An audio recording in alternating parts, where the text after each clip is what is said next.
Hello, and welcome back to Skep's Unnamed Deck Showcase. Well, the new Rocket archetype from Lord of Boral isn't anything too interesting to me personally. I had to make a couple runs through it in order to snag the new Madolche XCs in order to complete the deck I've had rotting away on my account since 2019. Can this highly aggressive combo deck hope to hold its own in Duel Links with its new boss monsters? Let's take a look at the deck builder and find out. So here we are with the deck, and wow, despite me calling it an aggressive combo deck, we sure don't seem to be playing many monsters, do we? For individuals that do not know, Madolche is an archetype themed on dessert puns and animal onomatopoeias that was released at the start of the Zexal era in Return of the Duelist. It wasn't competitively viable and slowly received new support over the next series of sets, and was not metagame viable until even after Queen Tiara Misu was released in Abyss Rising, as the deck was unable to contend with the Dragon Rulers until that deck was nerfed into the ground. Later on in the Vrains era, the deck was supplemented by support in Glass Souffle and Petting Cessor, two cards we do have in Duel Links, as well as an archetypal double summon and breakthrough skill in Madolche Salon and Madolche Promenade respectively, neither of which we have in Duel Links at this time. To see what exactly we do have access to now, let's go over the card by card in depth. Starting off, we have the best card in the deck, our one-card combo enabler, Madolche Mageline. All Madolche cards in this deck have the same first line of text. When this card you control is destroyed by your opponent's card, either by battle or card effect, then sent to your graveyard, shuffle this card into your deck. The important part of Mageline here is the effect on normal or flip summon. Add one Madolche monster from your deck to your hand. We are always searching Petting Cessor, because Petting Cessor can summon itself from our hand if we have no monsters in our graveyard, and then if it is special summoned, even by its own effect, you can special summon one Madolche monster from your hand or deck except Petting Cessor, and if you do, reduce its level by 1. Also, you cannot special summon monsters from the rest of this turn except Madolche monsters. If you hard open Petting Cessor, you'll search another Mageline for follow-up. What we're summoning off of Petting Cessor is Pudding Cess. This will make Pudding Cess's level 4, which lets us make Souffle, which lets us make Chocolate a la Mode on top of Souffle, and with a Pudding Cess as material, allowing us to fully pop off. Part of our combo, we're playing 2 hard garnets. You can't get these out of your hand if you draw them, which is why we're playing Switcheroo. I think you should probably be playing 2 of at least one of these, but I'm not playing 2 of either of them for high roll reasons. 1 Hoot Cake, because we summon this off of Chocolate a la Mode, banishing the Glass Souffle from our graveyard because we can target 1 monster in our graveyard, banish it, and if you do, special summon a Madolche monster from your deck. Hard once, we're going to be summoning Madolche Messengelato off of this thing, because if we control a Beast-type Madolche monster, when this card is special summoned, we can add a Madolche Spell Trap card from our deck to our hand. Going first, we're adding Knights. Going second, we're adding Chateau. For that reason, you could cut the ticket for a second Hoot Cake or Gelato if you have them. I can't imagine a reason why you wouldn't have 2 Gelato, but 3 Mageline. So I would consider maybe playing those ratios. Ticket is very strong. If you open one of these, you can search the if you open Knights going first, you can just search Ticket, because Ticket is better to have going first than Chateau, because your end board leaves a Hoot Cake on the field, which is very easy to be destroyed, which can trigger Knights to search another Mageline if you need it for follow-up on turn 3 to kill your opponent, but again, very win more, not necessary. The last monster we're playing, Summoner Monk. Summoner Monk is not great in this deck. It turns your Glass Souffle plus Knights into just Knights and 4 chump blockers, because you can't overlay this for any of your Madolche XCs because they are not generic.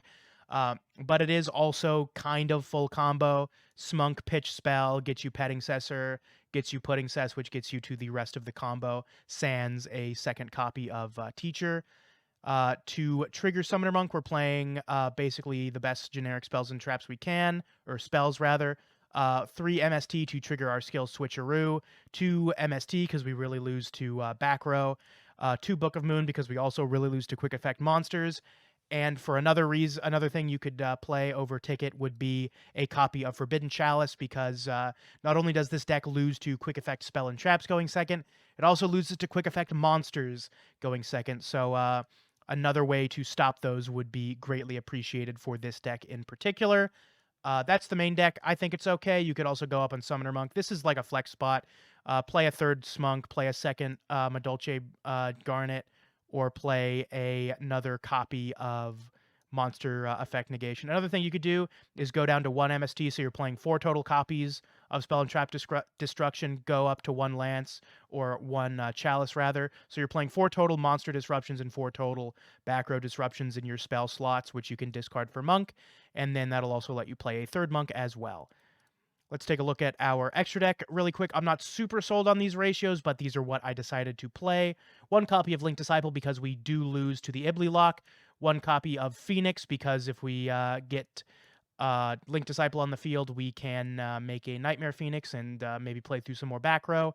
1 copy of Unicorn. I'm not really sold on this. I think I would rather play Diamond Direwolf with Summoner Monk because Summoner Monk and Messengelado are kind of stranded on your field, and you don't really want to be using your Chocolate a la Mode as Link material, so you can just convert your Smunk and Messengelado into a Diamond Dire, pop itself, and pop a back row or harmful monster to force out any of your opponent's interaction, and then let you play for the rest of your combo to make a Queen Tiramisu and kill them. Just something to consider, maybe play Diamond Direwolf over Unicorn.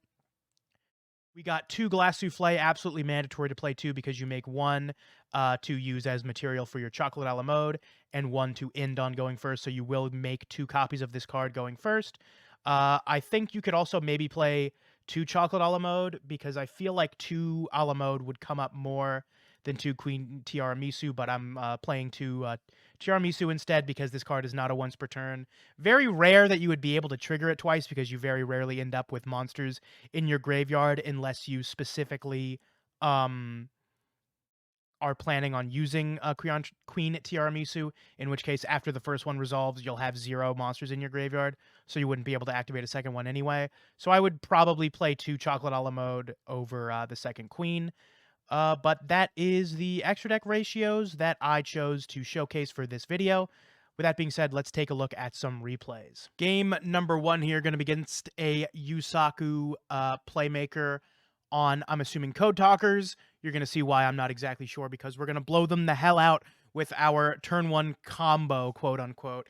Really, it's the incredible abundance of back row we drew that's going to let us pretty convincingly take this game down.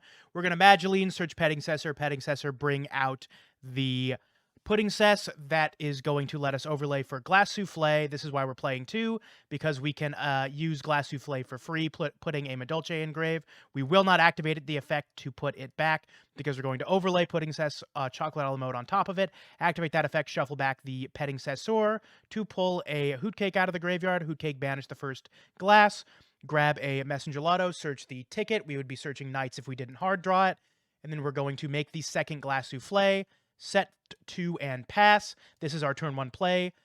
Knights plus Glass Souffle plus any other hard drawn back row. We, of course, drew the Book of Moon. They're going to MST. They're going to grab the Knights. They're going to Summoner Monk. You fool. I know exactly how to beat that card. Book of Moon. We're going to target that thing and set it face down. They're going to end their turn. We're going to get Glass Souffle just to put Knights back and the MST back.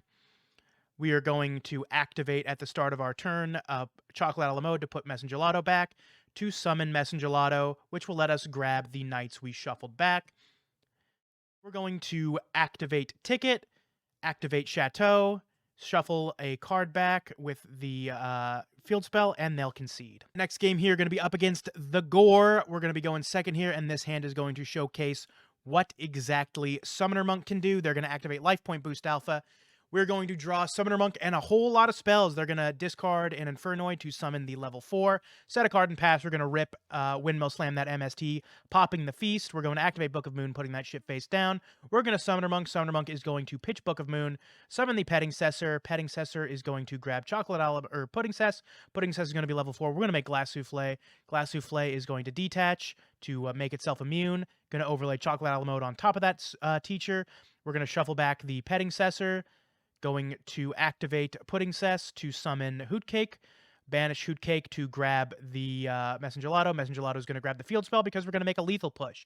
We're going to activate that, boosting our monsters by 500, run that over for 21, attack for 2,000, and get in for 3k. So you've seen us really get away with murder those first 2 games. Let's showcase how this deck faces up against opponents who actually have meaningful forms of interaction on our own turn. Our opponent's on Axel Brody. They're going to set 2 cards and pass. We're going to Windmill Slam a Cosmic Cyclo, hit the Mirror Force, just that easy. We're going to Switcheroo, putting a card back and grabbing Mageline, just that easy. we're going to grab Petting Cessor. Petting Cessor is going to special summon itself. We're going to summon the Pudding Cess from hand. Unfortunately, this combo is going to really minus us. We're going to make Glass Souffle. Glass Souffle is going to detach itself, or detach a material to make itself immune. We're going to make Pudding Cess, Chocolate a la mode, shuffle back Petting Cessor.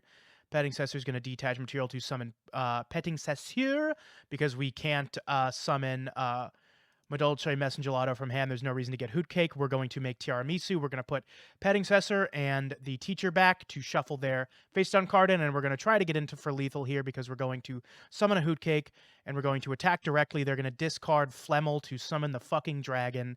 They're going to pop our Book of Moon, and this is a real rough spot. They're going to top deck the best card in their deck. Rail must be nice, very skilled of them. We're going to, they're going to activate Baleflyer, grab a Flammel. They're going to activate Attack Charge. They're going to activate the effect to banish our Chocolate a la mode to get a second attack in. They're going to wipe our board. We're going to shuffle back that Hoot Cake.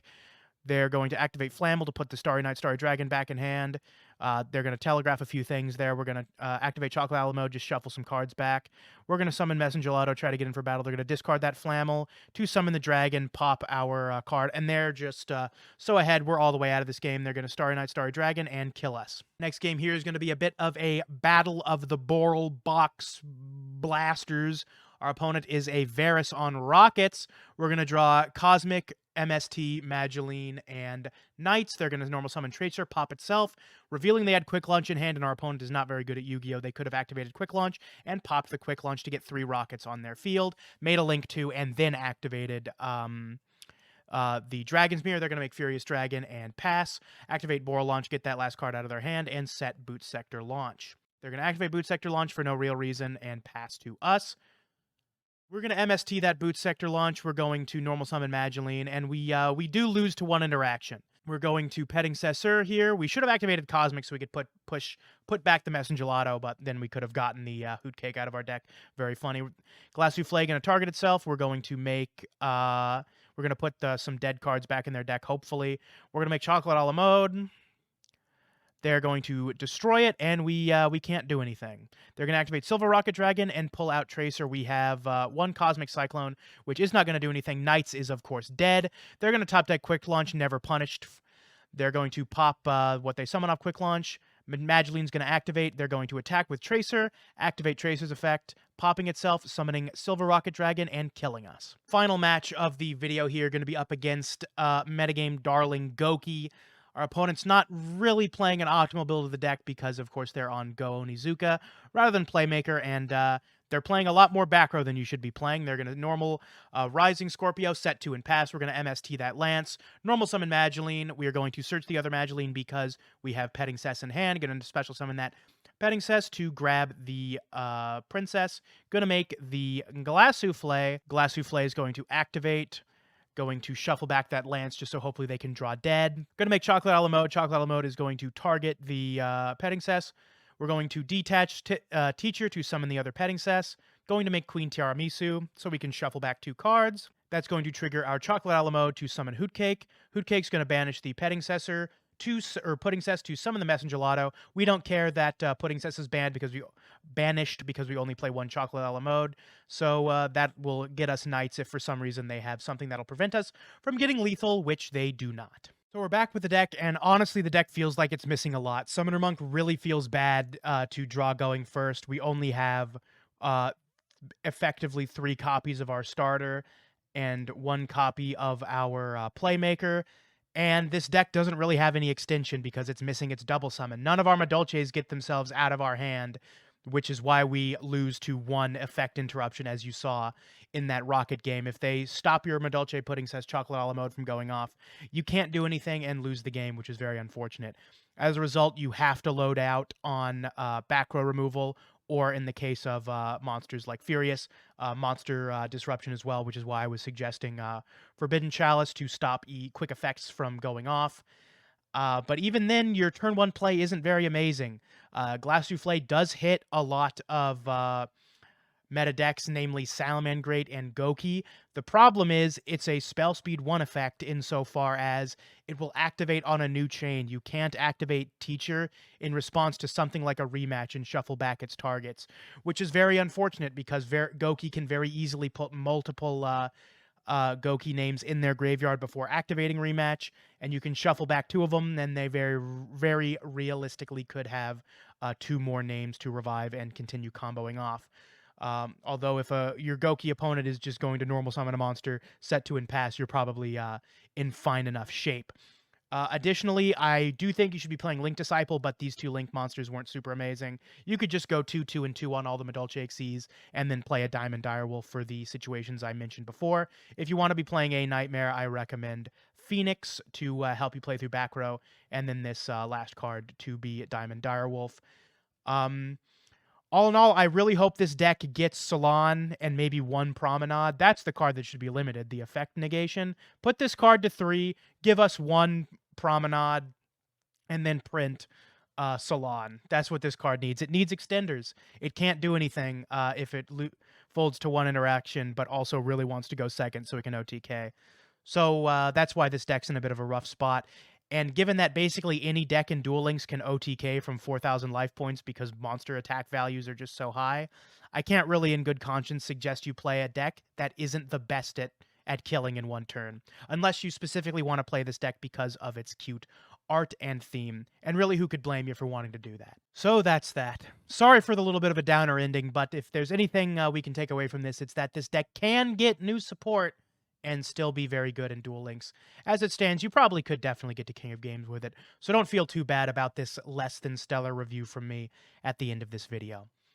If you enjoyed this video and would like to see the archetypes I showcase on this show on stream, you can catch me live at twitch.tv/skepticalsnivy. Additionally, I did just upload a Metal Foes King of Games climb. That was a lot of work to edit and showcases my climb over multiple different streams. So if you'd be at all interested, I would appreciate you checking that out.